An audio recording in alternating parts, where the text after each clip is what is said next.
Hi Guruji. నమస్కారం Guruji. The real OG of OG behind screen.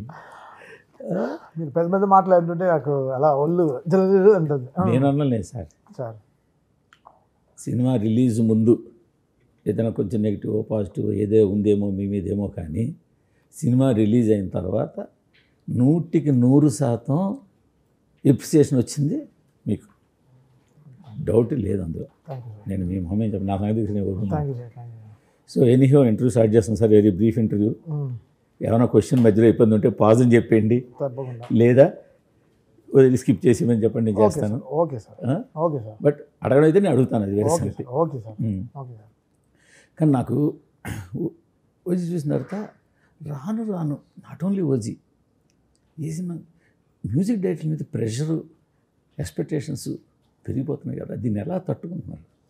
అంటే అండి, ఇప్పుడు because competition from all over nation ఉంటుంది కాబట్టి అది ఎంత మనం స్పోర్టివ్గా తీసుకుని అది మనం ఎలా ఎగ్జిబిట్ చేయాలనేది వచ్చేస్తుందండి. Because music is opening batting కదా సినిమాకి. ఓపెనింగ్ బ్యాట్స్మెన్ నేనే, ఆడియోగా పరంగా. నేను ఫస్ట్ ముందుకు తీసుకెళ్ళాలి. నేను దిగుతున్నా ఫస్ట్ ఓపెనింగ్ బ్యాటింగ్, నన్ను పంపించండి అంటారు ట్రైలర్కి ముందర. సరే, ఓజీకి మాత్రం ఎలా అంటే అండి, హంగ్రీ చీటా అనేది 2 years బ్యాక్ రిలీజ్ చేసాం. 2 years పట్టింది హంగ్రీ చీటా. ఫస్ట్ సార్ బర్త్డేకి వెళ్ళి థియేటర్కి వెళ్ళి రిలీజ్ చేసాం ఒక పోస్ట్. అప్పుడు సార్ ఒక 10 days 8 days షూట్ చేసింది, ఏదో మ్యాక్సిమం వాడి షేర్ చేసాం. అప్పటి నుంచి ఆ ఒక్క ఆడియో 2 ఏళ్ళు అది లైవ్గా ఉండడం మాకు చాలా పెద్ద అదృష్టం.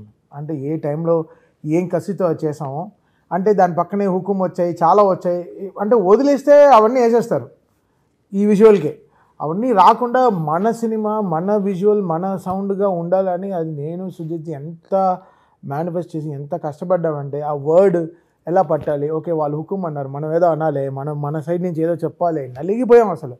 అప్పుడు హంగ్రీ చీటా అని ఒక వర్డ్ వచ్చింది, ఓకే దీన్ని పెడదాం, తర్వాత ఏంటి సో అలా చాలా నలిగాం ఈ సినిమాకి. అంటే మన సైడ్ నుంచి చాలా రోజుల తర్వాత టాలీవుడ్ నుంచి వచ్చి ఒక గ్యాంగ్స్టర్ ఫిల్మ్, ఒక గ్యాంగ్స్టర్ బ్యాక్డ్రాప్ ఉండే ఫిల్మ్, అది ఇంత పెద్ద స్టార్, అది జనాల మధ్యలో ఉండే స్టార్ పవన్ కళ్యాణ్ గారు. ఆయన అంత అది ఎంత చూసామంటే లాస్ట్ 2 yearsలో ఆయన పార్టీ ఆయన ఎదగడం, కానీ ఆ పార్టీ ఎక్కడికో వెళ్ళిపోవడం, గొప్ప స్థాయికి వెళ్ళిపోవడం, మళ్ళీ ఆయన పొలిటికల్ క్యారియర్లో గెలవడం, డిప్యూటీ సీఎం అవ్వడం, దాంట్లో మేము ఉండడం, ఆ జర్నీలో అది సినిమా ఉండడం, ఎవ్రీథింగ్ ఇస్ సంథింగ్ బాగా అసలు ఎంత అదే ఒక హీరోస్ బయోపిక్. ఒక మెచ్యూర్ అవుతూనే ఉన్నాం మేము మ్యూజిక్తో. అయ్యో ఇప్పుడు ఆయన ఇప్పుడు ఇలా అయిపోయాడే, ఆయన ఇంత సైజ్ అయిపోయాడే, ఆయన ఇంత స్పీచ్ అయిపోయారే, ఆయన ఇంత ఇలా ఉన్నారే, ఎలా చేయాలి. ఒక్కొక్క స్కెడ్యూల్ సుజిత్ వెళ్ళేటప్పటికి ఇంకా 5 star యాడ్ చేసాం. 5 star అనే వర్డ్ వచ్చింది మాకు, అది యాడ్ చేసాం. దాని తర్వాత మళ్ళీ గన్స్ అండ్ రోజెస్ అనుకున్నాం. చాలా వీఆర్ బ్రూయింగ్ విత్ ఐడియాస్. ఈ 2 ఏళ్ళు చాలా అసలు నేను సుజిత్ చాలా అనేది అది ఒకటే. ఈ సినిమాకి మీరు ఎంత చేశారు, అది రిజల్ట్ కనిపిస్తుంది. బట్ రాను ఇటు సోషల్ మీడియాలో ఫ్యాన్స్ దగ్గర నుంచి కానీ, హీరోస్ దగ్గర నుంచి కానీ ఎక్స్పెక్టేషన్స్ పెరిగిపోతున్నాయి. ఎక్కడెక్కడి నుంచి వచ్చి ఎవరెవరినో తీసుకొస్తున్నారు, వాళ్ళని ట్రై చేస్తున్నారు, వీళ్ళు కూడా మాకు ఆ మ్యూజిక్ డైరెక్టర్ కావాలి, ఫ్యాన్స్ నుంచి డిమాండ్ పెరుగుతుంది. ఇవన్నీ పెరుగుతున్నప్పుడు మీ మీద ప్రెషర్ ఎంత పెరుగుతుంది, దాన్ని ఎలా తట్టుకుంటున్నారు? అన్నిటికీ ఫైనల్గా ఇప్పుడు గుంటూరు గారం కూడా 67.7K ట్వీట్స్ వేశారు, రిమూవ్ తమన్ ఫ్రమ్ SSMB 28 అని. అవును చేశారు, తెలుసు. నేను బికాస్ నా వెనకాల ఒక కొండ ఉంది, ఎవరెస్ట్ అని, త్రివిక్రమ్. కొండ నా కోసం నా స్ట్రామ్స్ అన్నీ తీసుకుంది. నాకు వచ్చిన స్ట్రామ్స్ అంతా అరవింద సమేత నుంచి, భీమ్లా నాయక్ నుంచి, అలా వైకుంఠపురం అనే సినిమా నుంచి నాకు నేషనల్ అవార్డు ఆయన వల్లే వచ్చింది. సో ఇవన్నీ నాకు స్ట్రామ్ ఉంది. సో దాన్ని ఆయన ఉన్నట్టు చూసుకుంటాడని నేను వదిలేసా. బికాస్ అంతే, ఈ సినిమా కూడా ఆయనే శ్రీకారం, ఓజీకి కూడా. బికాస్ పవన్ కళ్యాణ్ గారితో సినిమా చేయాలనేది నా డ్రీమ్. 100 సినిమాలు పట్టింది పవన్ కళ్యాణ్ గారు చెవుల దగ్గరికి వెళ్ళడానికి. ఎంత మేము చాలా సినిమాలు పనిచేసినా, మణిశర్మ గారి దగ్గర కీబోర్డ్ ప్లేయర్గా పనిచేసినా, ఆయన సినిమాలకి నేను చేయలేకపోతున్నా అనే నాకు ఒక ఏదో ప్రభాస్ గారికి, పవన్ కళ్యాణ్ గారికి మనం ఎప్పుడు చేస్తాం సినిమా అనేది ఒక మిగిలిపోయిన ఒక డ్రీమ్. ఇన్ని సినిమాలు చేసిన అదేంటి అందరితో హిట్లు వచ్చేస్తున్నాయి మనకి, అందరు హీరోలతో మనకి ఫస్ట్ సినిమాలు హిట్లు కొట్టేసామే, ఎందుకు ఈ సినిమాలు రావట్లేదు మనకి ఇంకా. సో అసలు ఇంకా పవన్ కళ్యాణ్ గారు పొలిటికల్ పార్టీ స్టార్ట్ అయిన వెంటనే ఇంకా అయిపోయింది. సరే ఇంకా 4 సినిమాలు ఉందని ఎవరో చెప్పారు, 26, 27, 28 ఉంది కదా, 29 ఉంది కదా, చూసుకుందాం అని అనుకున్నాను. 28, 29 కూడా ఉంది, అన్నీ ఉంది కదా అని ఊరికే ట్వీట్ పెట్టా. అది అది పెట్టిన టైము ఏదో కానీ కరెక్ట్గా 4 రోగా వచ్చేసాయి సినిమాలు నాకే. అది ఈ సినిమాకి మళ్ళీ ఈ పవన్ కళ్యాణ్ గారు నా లైఫ్లో రావడానికి కారణం త్రివిక్రమ్ గారు. మళ్ళీ ఆయనే వకీల్ సాబ్ సినిమాకి తమన్ ఇవాళ 2.0 కావచ్చు, 3.0 కావచ్చు, తమన్ దానికి త్రివిక్రమ్ శ్రీనివాస్ గారు ఒప్పుకోవాల్సింది. అంతే అంతే. కానీ నేనంటే యాక్చువల్గా మణిశర్మ గారు బ్యాక్గ్రౌండ్ స్కోర్ అంటే చాలా పేరు. తర్వాత మీరు కూడా ఎర్లీ డేస్ నుంచి ఒక స్టేజ్కి వచ్చేసరికి మీ పాటలు ఎంత క్రేజో, బ్యాక్గ్రౌండ్ స్కోర్లు మీరు కొన్ని సినిమాలకు ఓన్లీ బ్యాక్గ్రౌండ్ స్కోర్ చేసిన సందర్భంలో మీ ఫ్రెండ్షిప్ తోటి, మీ రిలేషన్స్ తోటి మీ బ్యాక్గ్రౌండ్ స్కోర్. బట్ ఇవన్నీ కూడా మీ వరకు చూస్తే అఖండ తర్వాత మారిపోయాయి. ప్లస్ ఇంకో పక్క అసలు మ్యూజిక్ అన్నదే, సినిమా మ్యూజిక్ అన్నదే, మ్యూజిక్ అన్నదే అనిరుద్ధ్ కానీ మీరు కానీ మార్చేశారు. బ్యాక్గ్రౌండ్ స్కోర్ అనేసరికి కొత్త సౌండ్స్ కావాలి, కొత్త ఇన్స్ట్రుమెంట్స్ కావాలి, అసలు ప్యాటర్న్ కాదు, సిగ్నేచర్ ట్యూన్స్ కావాలి, దీనికి ఒక థీమ్ కావాలి, ఇట్లా రకరకాలుగా మారిపోయింది. అదేంటి అది ఎలాంటి న్యూ ఏజ్ జెన్జీ టీం రావడం, ఫ్యాన్స్ మారుతూనే ఉన్నారు. ఫ్యాన్స్ ఇప్పుడు మనం ఎలా జనరేషన్ మారుతూనే అంటున్నామో, ఫ్యాన్స్ జనరేషన్ కూడా మారుతూనే వస్తున్నాయి. సో వాళ్ళకి ఎలా మనం న్యూ ఏజ్ మ్యూజిక్ ఇస్తూనే రావాలి. సో టాలీవుడ్లో మనం చాలా గ్యాప్ ఇచ్చేసాం. సడన్గా మీరు చూడండి, ఒక సినిమా వచ్చింది ఇప్పుడు, చిన్న సినిమా చాలా పెద్ద హిట్ అయింది. ఏ సినిమా అది? ఒక అబ్బాయిది, యూట్యూబర్, లిటిల్ హార్ట్స్. మనం ఆ స్పేస్ వదిలేస్తున్నాం. మీరు హ్యాపీ డేస్ చూడండి, ఆ టైంలో సినిమా సమరసింహారెడ్డి, నరసింహనాయుడు, అలాంటి సినిమాలు మా కమర్షియల్గా హై సినిమాలు వెళ్తున్నప్పుడు సడన్గా ఒక హ్యాపీ డేస్, ఏదో ఒక లక్ష్మీ నరసింహ, ఇలాంటి సినిమాలు వెళ్తున్నాయి, హెవీగా ఉన్నాయి. బట్ ఎక్కడో లీనియర్గా హ్యాపీ డేస్ అనే ఒక కాలేజ్ సినిమాలు వచ్చాయి క్యూట్గా, డిస్టర్బ్ చేయగానే హ్యాపీ డేస్ అనే క్యూట్గా ఒక సినిమా వచ్చింది. అది ఎంత బ్రీతింగ్ ఇచ్చింది. సో మనం ఆ స్పేస్ వదిలేస్తున్నాం. అది వచ్చినప్పుడు అది వర్కౌట్ అవుతాయి. ఇదే ఐ వాంట్ కంప్లీట్. ఇదే గ్యాంగ్స్టర్ సినిమా చాలా రోజుల ముందర వదిలేసాం మనం, ఎవరు దాన్ని నమ్మట్లేదు. బట్ మనకి తమిళ్ ఫిల్మ్ ఇండస్ట్రీ నుంచి నేను కాంపిటీషన్ చేయబడి, నేను అప్పుడు ఆ ఇంటర్వ్యూలో కూడా నేను చెప్పింది ఏదో నేను సాధిస్తాను, నేను ఇస్తాను, రిప్లై ఇస్తానని కాదు, మన వల్ల చేయలేకపోతున్నామని మన పైన తోస్తున్నారు కదా, అది నాకు బాధ వేస్తుంది. కాంపిటీషన్ స్పిరిట్ లేకపోతే మనం లేదండి, అది కాంపిటీషన్ స్పిరిట్ ఓకే, బట్ మన చేతగాడు లేకపోతున్నాం అనేది ఇప్పుడు అది కాదు కదా. ఇప్పుడు భీమ్లా నాయక్కి నేను ఇలాంటి ఈడియం మ్యూజిక్ కొట్టలేను. సినిమాకి ఒక స్కేల్ ఉంటుంది, ఒక సినిమాకి ఒక మ్యూజిక్ ఉంటుంది, ఆ సినిమానే తీసుకెళ్తుంది. లక్కీగా అనిరుద్ధ్కి అది కుదిరింది. తనకి పడాయి సినిమాలు, జైలర్ అనే సినిమా పడింది, లియో అనే సినిమా పడింది, బీస్ట్ అనే సినిమా పడింది, విక్రమ్ అనే సినిమా పడింది. తను ఎగ్జిబిట్ చేసుకున్నాడు. అంటే ఈ క్రౌడ్కి, ఈ ఇన్స్టాగ్రామర్స్కి, దాంట్లో ఉండే సౌండ్కి, ఆ రీల్స్కి సరిపోయేటట్టు అలాంటి మ్యూజిక్ చేయాలని మాకు కూడా we fight a lot. But ఆ అవుటింగ్ కావాలి, ఆ స్టేజింగ్ కావాలి. దానికి ఉండే ఒకే ఆన్సర్ టాలీవుడ్ నుంచి ఓజీ అన్నాను అంతే. బికాస్ నాకు 2 ఏళ్ళగా తెలుసు ఈ సినిమా రిలీజ్ అయిన రోజున ఇది ఒక విధ్వంసం, ఇది విధ్వంసం సృష్టిస్తుంది, ఇది ఏం కావాలి, నేనేం కోరుకుంటున్నా, నా రిప్లై ఏంటి, నా ఆన్సర్ ఏంటి. నేను ప్రెస్ మీటో ఇంటర్వ్యూలో పెట్టలేను, నా జవాబు అంతా మ్యూజిక్తోనే చెప్పాలి. నా ట్రోలర్స్కి, నన్ను హేట్ చేసే వాళ్ళకి, నా గురించి కావాలని రాసే వాళ్ళకి, ఎవరెవరికి, వాట్ ఎవర్ ఇట్ ఇస్, కావాలని రాసేవాళ్ళు ఉండలేదు. గురూజీ చెప్తున్నాను, చెప్తున్నాను, బేసిక్గా చెప్తున్నాను. అంటే ఇన్కాపబిలిటీ అనే అనుకున్న వాళ్ళకంతా ఎలా ఆన్సర్ ఇవ్వాలి. సో ఐ థింక్ అది నాకు 2 ఏళ్ళగా తెలుసు, పసికట్టు కూర్చున్నాను అంతే. అది ఈరోజు తీర్చింది అన్నమాట. గత ఇంటర్వ్యూలో కూడా చాలాసార్లు అదే చెప్పారు, సినిమా అదే తీసుకుంటుంది మ్యూజిక్ని. ఎగ్జాక్ట్లీ. అది మనకు దొరికితే మనం ఏమిటో ప్రూవ్ చేసుకోగలం. ఎగ్జాక్ట్లీ. ఇప్పుడు మీరు ఏ సినిమా తీసుకుంటే ఫుల్ క్లారిటీగా చెప్పారు. ఇప్పుడు అలా వైకుంఠపురం అనుకోండి, ఆ సినిమాకి ఇంకో విధంగా ఎవరు మ్యూజిక్ ఆలోచించలేరు. ఇప్పుడు గుంటూరు కారం అనుకోండి, అదే అమ్మ పాట, అదే ఓపెనింగ్ సాంగ్, అదే కుర్చీ మడత పెట్టి, ఇంకో ఆప్షన్ ఆలోచించలేరు. తిట్టారు నన్ను అందరూ మోసారు, నన్ను అందరూ చేశారు, నేను బాధపడ్డా, ఇదే రూమ్లో కూర్చుని, డార్క్ రూమ్లో కూర్చుని ఏడ్చుకున్నా. ఏంటి నేనేం తప్పు చేశాను, నా వల్ల ఏం తప్పు జరిగింది, నేనేం నిజంగా ఏం బ్యాడ్ మ్యూజిక్ చేశాను మహేష్ బాబు గారి క్యారియర్కి, నేనేం తప్పు చేయలేదే, సినిమా కరెక్ట్గా లేకపోతే మనం ఏం చేస్తాం, ఈ బాధ ఎందుకు ఫ్యాన్స్ అర్థం చేసుకోవట్లేదు, నేను నిజంగా బాధపడ్డా. బట్ ఆ బాధని అర్థం చేసుకున్న మనిషి త్రివిక్రమ్ గారు. నేను చెప్పలేదు ఆయనకి, బట్ నువ్వు ఫస్ట్ ఇన్స్టాగ్రామ్ నుంచి ట్విట్టర్ నుంచి వెళ్ళిపో ఈ 6 నెలలు అన్నాడు.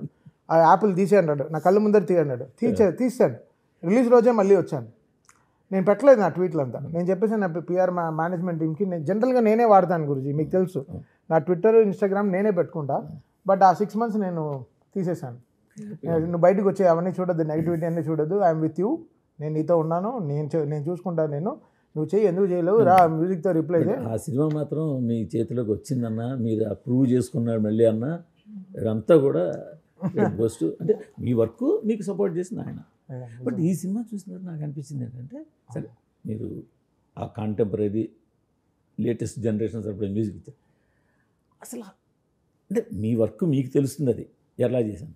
ఆ కొత్త సౌండ్స్ అన్నీ కూడా ఫస్ట్ హాఫ్లో ఎస్పెషల్లీ, సెకండ్ హాఫ్ కూడా ఓకే, బట్ నేను కాదనట్లేదు, బట్ నాకు ఎస్పెషల్లీ ఫస్ట్ హాఫ్లో ఆ సౌండ్స్ అవన్నీ చాలా కొత్తది. ఎక్కడి నుంచి ఎట్లా మీ క్రియేషన్? సినిమానే అండి, సినిమా చేయిస్తుంది. సినిమానే కాదు, సినిమా ఇప్పుడు బాంబే అన్నారు, జాపనీస్ అన్నారు, వినండి కథ కోరుకుంటుంది. ఇప్పుడు జాపనీస్ అన్నప్పటికీ మేము మార్చాం, దానికి తగినట్టు ఎక్విప్మెంట్స్ కొనుక్కున్నాం, దానికి తగినట్టు స్టడీ చేసాము, వెళ్ళాము, వాళ్ళ స్టడీస్ అంతా చూసాము, వాళ్ళ ఏంటి ఆ బుక్స్ అంతా చదువుకున్నాము, ఏంటి ఈ ఎమోషన్కి ఏ మ్యూజిక్ వాడతారు, ఈ టైకో అనేది ఎంత ఎమోషన్, ఆ కోటో అనేది ఎప్పుడు వాడతారు. సో ఇవన్నీ స్టడీ చేసాం. ఈ సినిమా స్టడీ చేయకుండా కొట్టాము, ఊరికే చేతికి వచ్చింది సాఫ్ట్వేర్లో ఉంది కదా అని కొట్టాము. ఇప్పుడు వషి అంటే దానికి ఏంటి, దాని బ్యాక్డ్రాప్ ఏం రావాలి, సో అంతా ఒక ఆర్గనైజ్డ్గా చేసామండి. బికాస్ ఇంత మనం స్టేచర్లో ఉన్నప్పుడు we have to give the right music to the people. And Sujeeth gave that spacing. Director spacing ఇవ్వకపోతే మనం ఏం చేయలేము గురుజీ. ఇప్పుడు బోయపాటి గారు అలాంటి సినిమా తీశారు కాబట్టి నేను ఆ లెట్అవుట్ చేశాను. అఖండ అనేవాడు, అఖండ ఆయన డైలాగ్ చెప్పిన తర్వాత నాకు స్పేస్ ఇచ్చాడు. ఇక్కడ తమ్మన్ అనేవాడికి కొంచెం స్పేస్ ఇద్దాం, తను కూడా మ్యూజిక్ చెప్తాడు. చూడండి ఆ గ్యాప్ ఉన్నప్పుడు ఎడిటర్ చెప్పాడంటే ఇక్కడ లెంత్ ఎక్కువ ఉందండి తీసేద్దామంటే, లేదండి వాడు ఉన్నాడు అక్కడ స్టూడియోలో కాచుకుని ఉన్నాడు, ఇక్కడ వాడికి ఒక టైం ఇద్దాం, వాడు కొడతాడు చూడండి, ఇక్కడ లేపుతాడు చూడండి సినిమాని అని. అది ఉండాలి కదా అంట, అది అందరికీ ఉండాలంట. అది ఉండే చోట డెఫినెట్గా ఆ నమ్మకం మనల్ని ఎక్కడో తీసుకెళ్తుంది, మన పని చేపిస్తుంది. బ్యాక్గ్రౌండ్ స్కోర్ అంటే రాను లౌడ్ ఉండాల్సిందేనా? ఇంకా లౌడ్ అని కాదు, సినిమాలో ఏం హై ఉందని, ఇట్స్ నాట్ అబౌట్ లౌడ్నెస్. అది ఆ హై ఏ ప్రకారమైన హై, ఆ హీరో డైలాగ్ ఇప్పుడు శ్రేయా రెడ్డి గారు ఇంకా యుద్ధమే అంటది, అక్కడ నేను ఇంకా యుద్ధం చేయాలి, హీరో ఒకరు చేస్తే సరిపోదు, మీరు అన్నారు కదా ఇంటర్వెల్లో, అక్కడ నేను యుద్ధం చేయాలి. అక్కడ మొత్తం మ్యూజిక్ అసలు సుజిత్ అసలు అన్ఎక్స్పెక్టెడ్. నానా ఆ ఒక్క సినిమా ఆ ఒక్క రీల్ నా రీల్ నువ్వే ఆలోచించదని సుజిత్ చెప్పాడు. అన్న నిజంగానా అన్న వచ్చాడు, నాకు సుజిత్ సినిమా చూసి అన్న ఈ స్పేస్ మీకే వదిలేస్తున్నా, మీరే మాస్టర్ దీంట్లో అన్నాడు. బట్ ఇన్ని పెద్ద సినిమాలు మీ మీద పడడం వల్ల ప్రతి నెల ఒక సినిమా ఇక్కడి నుంచి చూసుకుంటే, దానివల్ల వర్క్ ప్రెజర్ పెరిగిపోవడం వల్ల మీరు ఆ టైం బౌండ్ని మీట్ అవ్వకపోవడం, ఇట్లాంటి సమస్యలు వస్తున్నాయా? ఏం టైం నా వల్ల ఇంతవరకు ఒక్క సినిమా ఎక్కడ డిలే అయ్యి, ఒక షో తమన్ వల్ల డిలే అయింది ఎక్కడా లేదు. నా team is very very strong and నా ప్లానింగ్ ఇస్ క్రేజీ ప్లానింగ్ ఉంటుంది నాకు. అది నా టీం మై స్ట్రాంగెస్ట్ టీమ్. అది ఇప్పుడు రాజాసాబ్ రీ రికార్డింగ్ కూడా ఆల్రెడీ స్టార్ట్ చేసేసాం. డిసెంబర్లో రావాల్సిన సినిమా జనవరిలో వస్తున్న సినిమా మా దగ్గర ఇప్పుడే కొన్ని బిట్స్ అన్ని పంపించేశారు. సో టీమ్స్ అన్ని ప్రిపేర్ చేసేసుకుంటున్నాం. సో ఇంకా అంటే ఇప్పుడు వారు డిసెంబర్లో అనుకోండి, ఇప్పటి నుంచే దానికి మిషన్స్ గన్స్ అన్ని రెడీ చేసేసుకుంటున్నాం. సో బట్ మీరు చేస్తున్న ఒక సినిమాకి మీరు ఇన్ టైంలో సాంగ్ ఇవ్వలేక, అంటే పూర్తి చేసి ఇవ్వలేక, కేవలం ఆ ట్యూన్కి డమ్మీ పెట్టి పాట పిక్చర్ చేసేసారు అని ఎక్కడ లేదు, ఇంతవరకు లేదు. ఇప్పుడు జరిగింది ఈ మధ్యకాలంలో. అవునా? ఎక్కడ ఏం చెప్పండి, మీకు వచ్చిన న్యూస్ చెప్పండి. బికాస్ మీకు ఏజెంట్స్ ఉంటారు. అఖండ 2కి అలా చేశారు అని చేయలేదు. బోయపాటి గారు ఇస్ వెరీ వెరీ స్ట్రాంగ్. ఆయన దగ్గర పిక్చర్ లేకపోతే ఏం చేయాలి, డిలే అవుతుంది. చెప్తాను నేను, సార్ 1 week తర్వాత చేసేద్దాం సార్, ట్యూన్ ఏదో కదలట్లేదని. బికాస్ అలాంటి సినిమాలు ఒకే ఒక మాస్ సాంగ్లు ఉంటాయి. ఆ మాస్ సాంగ్ ఇప్పుడు యా జై బాలయ్య మాకే ప్రెషర్ అది. 1లో యా హిట్ అయింది, సెకండ్ దాంట్లో కూడా హిట్ అవ్వాలి పాట. సో ఒకే మాస్ సాంగ్ని ఎలా హిట్ చేయాలి? సో దాన్ని బికాస్ అఖండ లాంటి సినిమాల్లో ఒక మాస్ సాంగ్ యాక్సెప్ట్ చేయాలి, జనాలు వచ్చి ఆ డివోటెడ్గా వస్తారు, వాళ్ళకు ఉండే ఒక సాంగ్ యాక్సెప్ట్ చేయాలి. అది బాలయ్య గారితో లైన్గా హిట్స్ వచ్చేసాయి. దీంట్లో దబిడి హిట్ చేసాం, దాని ముందర జై బాలయ్య మనమే హిట్ ఇచ్చాం. దాని తర్వాత సో చాలా మీ సాంగ్స్ ఎక్కడ కంప్లైంట్ లేదు. వీరసింహారెడ్డిలో కూడా జై బాలయ్య చేసాము. సో యాంథమ్ చేసాం, మాస్ యాంథమ్ చేసాం. సో బోయపాటి గారితో మళ్ళీ కొత్తగా ఎలా రీవెంట్ చేయాలి కొంచెం టైం పట్టింది. బట్ నాగరాకి ఫైనల్ సౌండ్ వెళ్తారు. బాలయ్య గారు ఒప్పుకోరు, డైరెక్టర్ గారు అసలు ఒప్పుకోరు ఫస్ట్. అంటే బయట అంటే రకరకాల అంటే అవి నిజాలు కాదు, గాసిప్ వినిపించేస్తుంటాయి కదా. ఇప్పుడు నేను సోషల్ మీడియా బాగా గాసిప్ లాగే ఉండాలి గురుజీ. అదే గాసిప్ నన్ను అడగాలి కదా, గాసిప్పా గూసిప్పా అని. కానీ ఈ సినిమా నా చేతిలోకి వస్తే కావాల్సిందే ఎలాగైనా అని చెప్పేసి పట్టుదలగా ప్రయత్నించిన సందర్భాలు ఉంటాయి మీకు? ఓజీ చాలా మేనిఫెస్ట్ చేశాను ఈ సినిమా కోసం. అవునా? ఏం చేశారు? చాలా మేనిఫెస్ట్ చేశాను. చాలా అంటే ఇలాంటి సినిమా రావాలి, అది ఇంత పెద్ద స్టార్, ఈ గన్ను ఇవన్నీ ఆయన స్పేస్ కాబట్టి. ఎప్పుడో మనం పంజా చూసినప్పటి నుంచి నా డ్రీమ్ మనం చేయాలి, ఎక్కడో బయట ప్రాంతం నుంచి వచ్చి మ్యూజిక్ చేస్తున్నారు, మన హీరోకి మనం చేయాలి కదా, మన పవర్ స్టార్కి మనం చూపించాలి కదా మనం ఏంటో అని. అది పంజా నుంచి డ్రీమ్, అది జానీ పంజా అంటే ఇవన్నీ పెద్ద డ్రీమ్స్ లేండి. చాలా రోజులుగా మేనిఫెస్టేటింగ్, అది సుజిత్ మూల్యంగా నాకు రావడం. బికాస్ సుజిత్ పైన నాకు 100% కాన్ఫిడెన్స్. ఎందుకంటే సాహో తీసి ఏం సినిమా తీశాడు, సాహో రాసిమారి సినిమా కాదు maybe, but I think Sujeeth made it for us. But మీకు మీ గురుగారికి ఉన్న సారూప్యం చెప్పమంటారు ఏంటి? మణిగారికి మీకు ఆయన ఒక పీక్ స్టేజ్లో అందరికి హీరోలకి ఆయనే. మహేష్ బాబు గారు, నాకు మణిసారి గారు అంతే, బాలకృష్ణ, అవును అందరూ. ఇప్పుడు మీరు కూడా బాలయ్య గారు అవనండి, ఎవరు అవనండి, ఇంక అందరికీ తమన్ అంటే ఆ గురువు తగ్గిన శిష్యుడు, గురువుని మించిన శిష్యుడు అన్న ఆయనకి నేను ఒకసారి ఫ్లైట్లో కలిసి వెళ్ళాను. నేను ఏం చేస్తాను గురువు ఆయనకి, ఇప్పుడు నేను నా గురువు పేరు నిలబెట్టుకోవాలంటే ఏం చేయాలి, నేనేం చేయాలి? సో బాలు గారు, కోటి గారు, మణిశర్మ గారు, వీళ్ళందరూ నాకు నా విద్య నేర్పించిన వాళ్ళు, కీరవాణి గారు, వీళ్ళందరూ. సో వాళ్ళకి how can I pay back them? వాళ్ళకి I to do best music and give back them. నేను నా నేషనల్ అవార్డు వచ్చిన వెంటనే అందరి దగ్గర తీసుకెళ్ళాను, నా గురువు దగ్గర అన్నీ తీసుకెళ్ళాను. బాలు గారు లేరు అప్పుడు నాతో, బట్ ఆయన ఫోటో ముందర వెళ్ళి పెట్టాను, ఆయన వల్లే ఈరోజు అని చెప్పాను. సో అందరిది ఇన్ఫ్లుయెన్స్ ఉంటుంది కాబట్టి వీళ్ళందరూ లేకపోతే మనం లేదు. సో గురువుకి మనం we have to respect always. అంటే శివమణి గారు ఇప్పుడు నా పెద్ద గురువు, ఆయన లేకుండా నా స్టార్ట్ అయినా ఉంటుంది. సినిమా అడ్వాన్స్ పడితే ఫస్ట్ ఆయనకే ఒక 5 lakhs 10 lakhs ఎంత అడ్వాన్స్ వస్తుందో దాని ప్రకారం ఆయన పంపించి ఒక పాట ఆయనతో రికార్డ్ చేసేస్తా. ఫస్ట్ అది యూస్ అవుతుందో లేదో సినిమాకి అది పక్కన విషయం, బట్ ఫస్ట్ ఆయనతో రికార్డ్ చేస్తా. మళ్ళీ ఆడియో ఫంక్షన్ రోజు కూడా సినిమా పూర్తి అయ్యేది కూడా ఆయనతోనే. సో ఇది నా రౌండప్ అన్నమాట, అంతే. అఖండాకి మీకు ఒక క్లారిటీ ఉంది, ఎందుకంటే ఆల్రెడీ అఖండ 1 చేశారు, దాని జానర్ అదంతా మీకు ఒక క్లారిటీ ఉంది.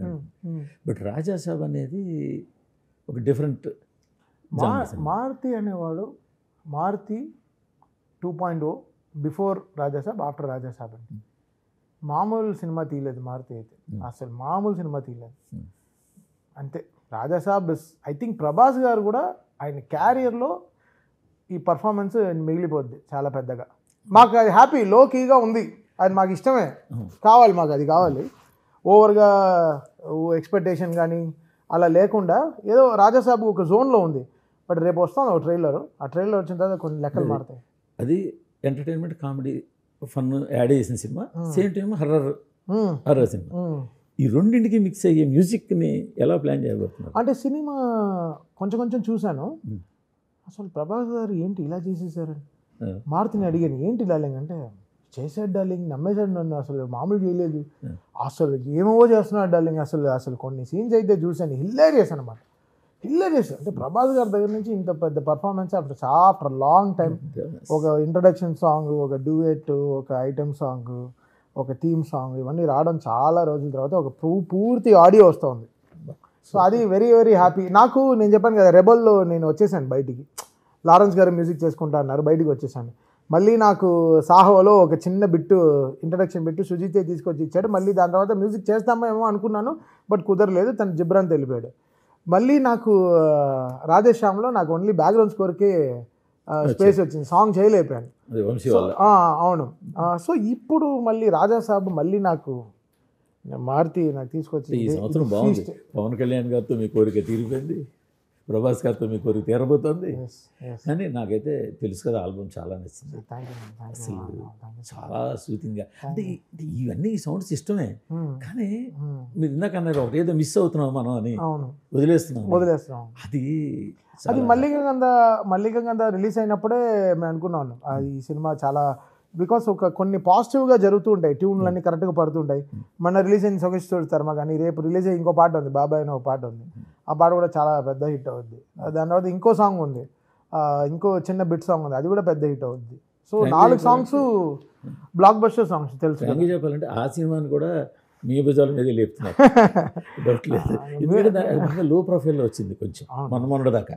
బట్ ఇప్పుడు ఒక్కొక్క పాట వస్తుంటుంది, అది కూడా మళ్ళీ మీ భుజాల మీద కూర్చుంది. ఇంట్రెస్టింగ్గా ఉంటుంది. అంటే మన నమ్మి ఒక ప్రాజెక్ట్ ఇస్తున్నారు కదా, దాన్ని ఎలా నిలబెట్టుకోవాలని అంతే. నెక్స్ట్ మళ్ళీ మీకు మీ గురుగారితో వెంకటేష్ గారి సినిమా. అవును. ఇట్స్ గోయింగ్ టు బి ఇంకా స్టార్ట్ అవుతుంది ఇప్పుడు. అంటే ఇప్పుడు ఓజీ అయిపోయింది కదా, సో ఇంకా లేటెస్ట్గా పీస్ఫుల్గా అప్పుడు స్టార్ట్ చేసుకుంటాం అనమాట. చాలా రోజుల తర్వాత ఒక పీస్ఫుల్ అవుటింగ్ హ్యాపీగా ఇంకా ఆడుతూ పాడుతూ చేసుకో సినిమా అనమాట అసలు. అంతే, ఇంకా డైరెక్టర్ గారితో అసలు ప్రాబ్లమే లేదు, ఆయనతో అసలు ఆడుతూ పాడుతూ వచ్చేస్తుంది. బికాస్ ఆయన పెట్టే సీడింగ్ కరెక్ట్గా ఉంటుంది కాబట్టి చెట్టు కరెక్ట్గా పెరిగిపోతుంది. ఆయన విత్తనం ఆయన చేతిలో పవర్ ఎక్కువ. అంటే ఇక మా అమ్మ నన్ను ఏమంటుంది, తులసి విత్తనాలు నువ్వు వేరా, త్వరగా వస్తుంది తులసి, బాగా వస్తుంది నాకు చెప్తుంది, ఆ విత్తనాలు నువ్వు వేరా అంటుంది. సో ఐ థింక్ త్రివిక్రమ్ గారి చేతిలో ఏదో పవర్ ఉంది, ఆయన మాటలో చాలా పవర్ ఉంది. ఆయన విత్తనం కరెక్ట్గా వేస్తాడు, సో దాంట్లో ట్యూన్స్ కరెక్ట్గా వచ్చేస్తాయి ఆయన. అంతే, సో ఎక్కువ స్ట్రెస్ చేసుకోము. బాగుంది సార్ థ్యాంక్ యూ. సో మంచి ఒక ఉచ్చ స్థితిలో ఒక శుక్ర మహాదశలో నడుస్తుంది బండి. అంటే సినిమాల గురించి, సినిమా అన్ని అందరు కలెక్టివ్ ఎఫర్ట్ కదా గురించి. ఇక్కడ ఒక్కరు కాదు కదా. ఇప్పుడు సినిమా అనేది 100% 25 అందరు కరెక్ట్గా వేసుకుంటూ వెళ్ళాలి. బాధ్యతగా పనిచేస్తే ఏ సినిమా అయినా హిట్ అవుతుంది. బట్ నేను చాలా కాన్ఫిడెంట్గా ఉన్నాను, ఇప్పుడు నెక్స్ట్ వచ్చే 4 సినిమాలు కూడా విల్ బీ 100% బ్లాక్ బస్టర్ సినిమా, నాకేం డౌట్ లేదు. అది తెలుసు కదా. బాలయ్య గారిది, గోపిది కూడా ఉంది కదా. గోపిది ఉంది, బాబీది, చిరంజీవి గారిది ఉంది. సో అన్ని everything is lined up good. Bobby Chiranjeevi గారు మీరేనా మళ్ళీ? అవును. డాక్టర్ మహారాజ్తో మళ్ళీ బాబీ గారితో పట్టేసుకున్నారు. లేదు, అది బిగ్ అసోసియేషన్. మళ్ళీ ఎవరితోనైనా చేయగలిపితే ఇంకా వరల్డ్లో ఉండదేమో. అంటే కాంబినేషన్ అండి, it's combination, is about the trust అంతే కదా. మీరు వాళ్ళతో మెయింటైన్ చేసే రిలేషను, బాండింగ్ అంతే ఇంపార్టెంట్ కదా. అది అంటే ఒక ఎవ్రీ డైరెక్టర్తో అది ఉండాలి కదా. వాళ్ళ టైం, వాళ్ళ స్పేస్ వాళ్ళకి ఇవ్వాలి. వాళ్ళు మనం అర్థం చేసుకోవడంలో ఉంది వాళ్ళ. బికాస్ ఎవ్రీ సినిమా మ్యూజిక్ మారుతూ ఉంటుంది. ఇప్పుడు వీరసింహారెడ్డి మ్యూజిక్ దీనికి కొట్టలేము. గోపి చాలా గొప్ప సినిమా తీస్తున్నాడు మళ్ళీ బాలయ్యతో. ఆశిమాసి సినిమా కదా అది, చాలా పెద్ద సినిమా తీస్తున్నాడు గోపి. అసలు చాలా పెద్ద స్టెప్, అసలు చాలా పెద్ద సెటప్ అది. కొన్ని ప్రీ విజువల్స్ అన్ని చూపించాడు, అద్దరు కొట్టేశాడు గోపి. అసలు మామూలుగా చేయట్లేదు. దానికి కాంతారా 2 కెమెరామెనే దాన్ని చేస్తున్నాడు. సో చాలా బాగా వస్తుంది. అసలు బాబీ అయితే ఇంకా అంటే ఇంకా మెగాస్టార్కి సెటిల్మెంట్ అనమాట ఇచ్చేది, నేను బాబీ కలిసి. అంతే, లేదు ప్రూవ్ కాదు, కథ కరెక్ట్గా కుదిరాయి అంతే. ఇంకా కష్టపడి అన్ని పజిల్ సెట్ చేయడం అంతే. మీరు ఎప్పుడు లాంగ్ బ్యాక్ చెప్పారు భీమిల్లో రికార్డింగ్ స్టూడియో పెట్టాలని. ఉంది గురించి, ప్లేస్ ఉంది. వెళ్ళి ట్రావెలింగ్ కరెక్ట్గా సెట్ కావట్లేదు. ఇప్పుడు ఎయిర్పోర్ట్ వచ్చిన తర్వాత, భోగాపురం ఎయిర్పోర్ట్ వచ్చేసిన తర్వాత ఇంకా మేబీ ఈజీ అయిపోతుందేమో మాకు వెళ్ళి అక్కడ వర్క్ చేసుకోవడానికి. వెయిట్ చేస్తున్నాం, అయిపోతుంది చక్కగా. వెళ్ళి మాకు తిరగడమే కదా పని. ఎక్కడ ఉన్నా స్పేసింగ్, తిరుపతిలో స్టూడియో కడదామని ప్లాన్. సో అన్నీ అలా రికార్డింగ్ స్టూడియో ప్రాపర్గా ప్రొఫెషనల్ స్టూడియో కడదాం. అక్కడ భీమిలి తిరుపతి ఏం మా ఇష్టం గురించి, ఎక్కడ అన్ని చోట్ల ఒకే చోట ఉండడం ఎందుకు, ఇల్లు కట్టుకున్నట్టుగా ఒకే చోట ఉండడం ఎందుకు. దేవుడి దగ్గర 15 రోజులు ఈ మధ్య మీరు తరచూ తిరుపతి కనిపిస్తున్నారు. అంటే దేవుడు నాకు ఇష్టమైన దేవుడు అంటే నేను ఆయనతో మాట్లాడతాను కొంతసేపు, సూపర్ అంతే. ఆయనతో చెప్పుకుంటే నాకు కొన్ని ప్రాబ్లమ్స్ సాల్వ్ అవుతున్నాయి. సో అది నాకేదో అంటే నేను వెరీ స్పిరిచువల్, బయట కనిపించిన కానీ ఎక్స్ట్రీమ్లీ స్పిరిచువల్ పర్సన్. ఈసారి మీరు వెళ్తాను కూడా ఒక రోజు ముందు చెప్పేస్తాను, మీతో కూడా మేము కూడా వచ్చి మాట కూడా. నెక్స్ట్ దర్శన్ మీరు నేను మిమ్మల్ని పిలుచుకెళ్తే నా బాధ్యత, నా responsibility. Thank you Guruji, thank you for your time. Thank you.